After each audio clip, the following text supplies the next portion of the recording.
want to talk today about something that's been on my heart for about a year. Hana Kimura was a 22-year-old wrestler from Japan, and she also appeared on a reality show called Terrace House Tokyo, which was kind of like Big Brother. And like a lot of shows like that, it was slightly scripted because conflict is key and drama makes a lot more money than everybody getting along on shows like that.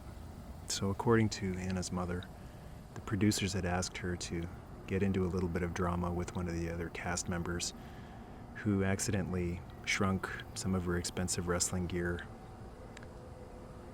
And Hannah's mother says they wanted her to slap him.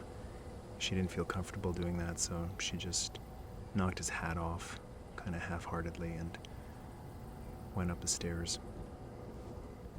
After that happened, she received countless harassing messages across social media, and one of the online reports say about 300 posts from 200 accounts, and a lot of these messages were telling her to kill herself.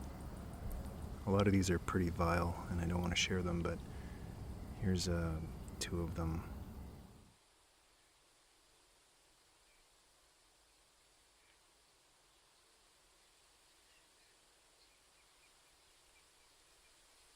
On May 23rd, 2020, Hana Kimura ended her own life. She left some goodbye messages to her loved ones. The one to her mother said, "I'm sorry. Thank you for giving birth to me."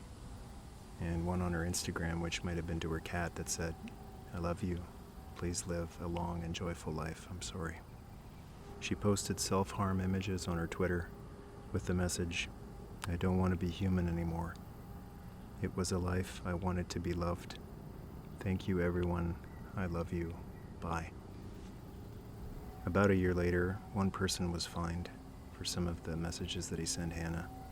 He had to pay about $80 US. When I was in grade school, there was a boy that was being hurt by a group of other boys on a regular basis, and one day the morning announcement said that this boy had died. And shortly after that, we had an assembly where his mother spoke. And she stood on the stage talking about her son who had killed himself with tears in her eyes. And I remember listening and watching her on the stage crying and talking about her son and the importance of talking to somebody if you're being hurt by other people, and looking over and seeing the boys that had hurt her son, and they were all leaned together and whispering and joking while the mother cried on stage. If you feel like you're done and you don't want to be a human anymore, I just want to say that you have to keep going, because if you don't, there won't be any justice for you, and there won't be any justice for your family either. You have to talk to somebody. So in this video's description, I'll include a link that'll take you to a number of different suicide hotlines worldwide, and it's very important to actually speak to someone. I don't think texting is going to cut it. You're going to actually have to use your lungs, because it's your lungs that'll get you to the next day. And even though your family and your friends might mean well, you need to talk to somebody who is experienced and trained for this sort of thing. So please follow the link and find the number for the country that you live in. And I also have to add that as I was doing some research on these numbers, I've seen some people say that when they called these numbers in their moment of crisis, this really sucks, but they either had to wait a really long time or they got hung up on. And that's just awful. If you're in a crisis, that is a horrible thing to have to experience. It shouldn't happen, and it's not fair. But life's not fair, and sometimes you have to compensate when life isn't fair. So if that happens, then please try another number. There's no reason why you can't try one of the other numbers on the list, even if it's not for your country. But you do need to reach out and actually speak to someone, either on a hotline or a therapist or a priest or a pastor. You need to actually speak to another human being so that you can be reminded of what it means to be a human being. I'm going to leave you with some wise words from Bill Murray talking about how a sunrise saved his life one time. And if someone out there is listening to this and they feel like they can't go on another day, I hope that his words will get you through one more night and that you're able to get up at 6 o'clock in the morning tomorrow and get outside and actually watch a sunrise.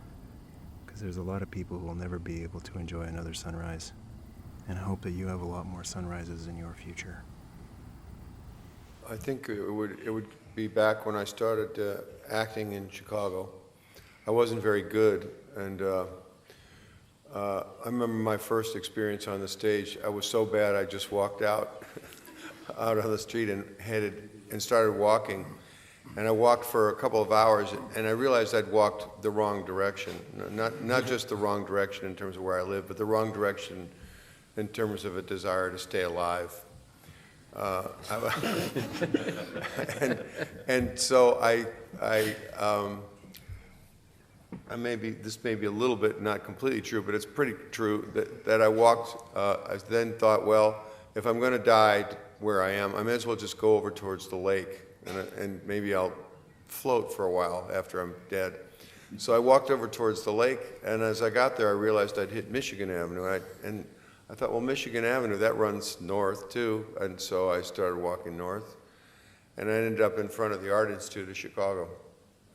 And I just walked inside, and I didn't feel like I had any place being there, and they used to ask you for a donation, you know, when you walk into a museum, and I just walked right through because I was ready to die, and pretty much dead, and I walked in, and there's a painting there, and I don't even know who painted it, but I think it's called the Song of the Lark, and it's a woman working in a field, and there's a sunrise behind her, and I've always loved this painting, and I saw it that day, and I just thought, well, look, there's a girl who doesn't have a whole lot of prospects, but the sun's coming up anyway, and she's got another chance at it.